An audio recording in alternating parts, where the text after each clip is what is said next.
Is this going to be the year you stop making excuses? I can't, I'm too old, I'm too young, I'm too fat, I'm too thin. I can't, right? I can't.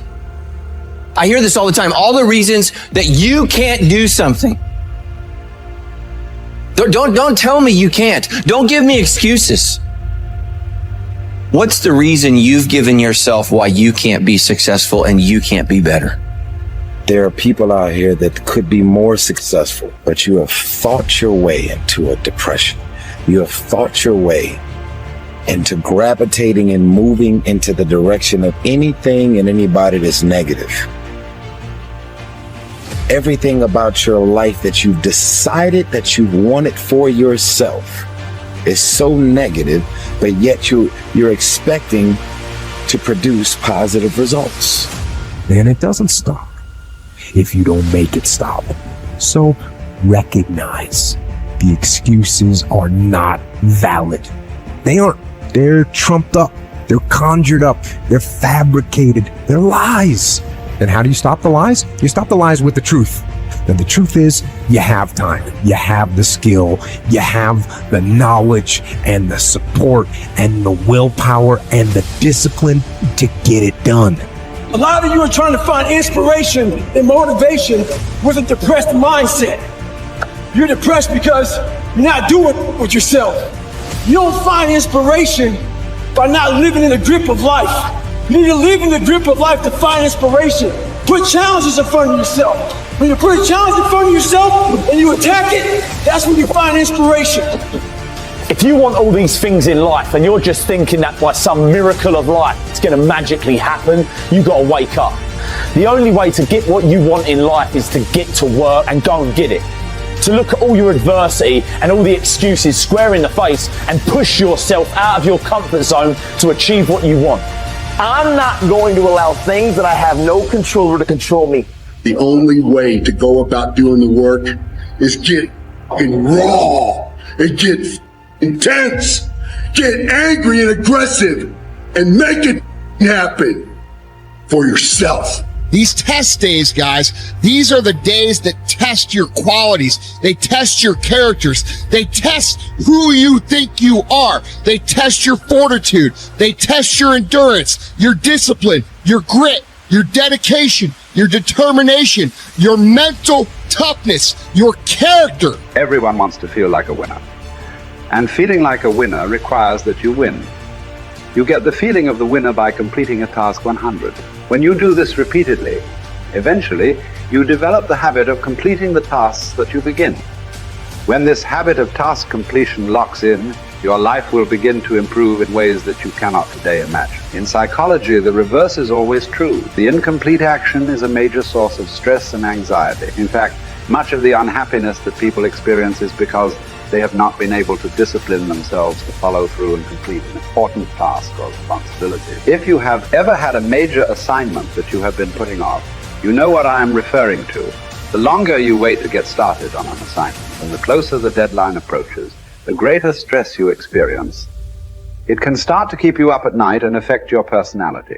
But when you finally launch into the task and push it through to completion, you feel a great sense of relief and well-being. It is almost as if nature rewards you for everything that you do that is positive and life-enhancing. At the same time, nature penalizes you with stress and dissatisfaction when you fail to do the things that move you toward the goals and results that are important to you. Pick something, right? Pick something, a nameable goal, and then try to implement it. And what'll happen is you'll learn a lot by trying to implement it. And one of the things you might learn is what a slightly better goal might be. You know, because if you try something diligently and you succeed or you fail, you're going to learn from the effort expended in the detailed implementation of the goal. It's going to inform you.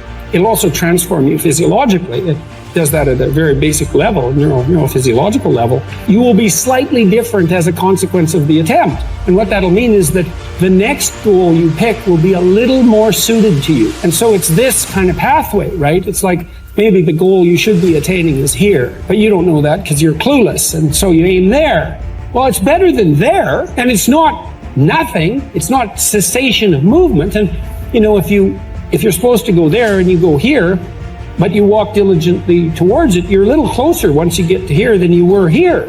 And it's this oscillating self-corrective process that leads you to the final star.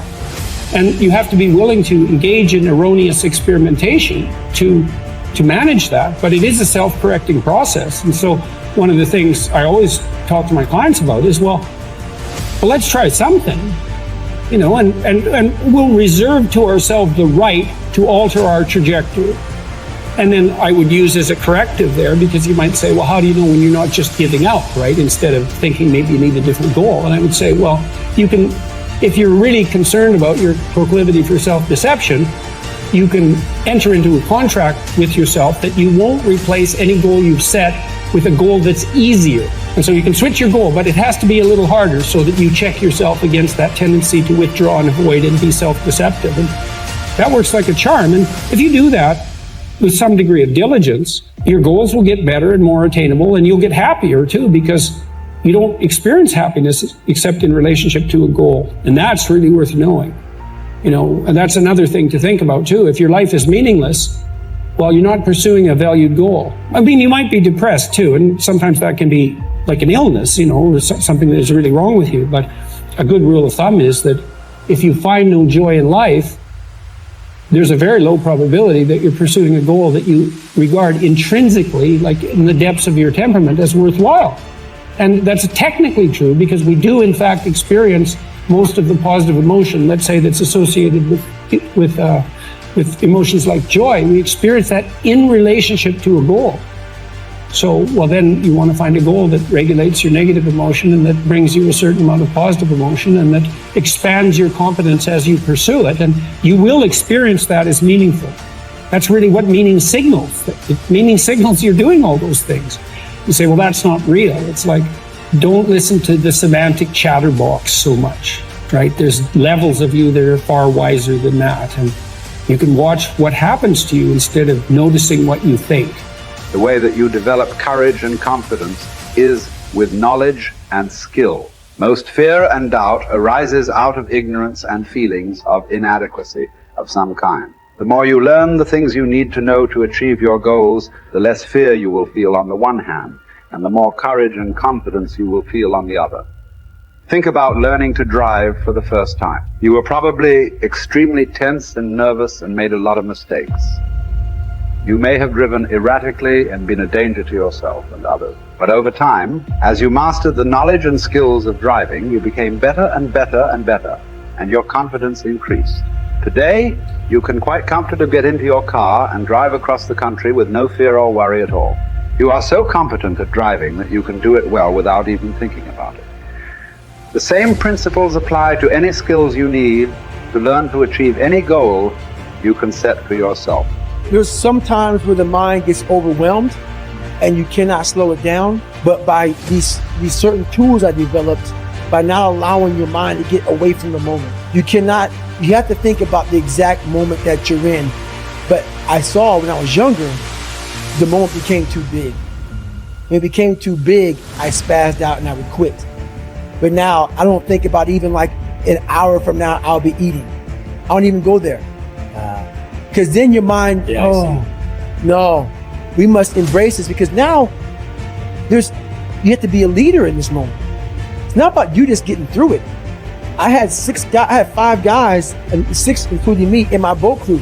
Now I was the boat crew leader. So now another trick is this: if you don't think about yourself, there's no pain. Which can also lead to pain later on in your life. But in these moments when you're struggling, if you are a true leader, and you're worried about your men or women beside you, your mind doesn't care how cold you are anymore. Your mind's only worried about taking care of the men and women beside you.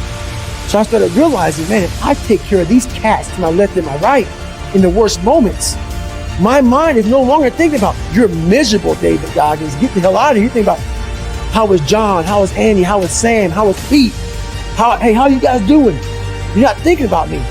So there's so many things you can do to get outside your own head to then allow your body to just be like, hey, we're just a machine. But you have to let your mind be able to process all these different tactics to do that. Take a different vantage point in life. When you are in the hell, you can't see the beauty of being in it when you're in it. Get on top of that mountaintop in your mind.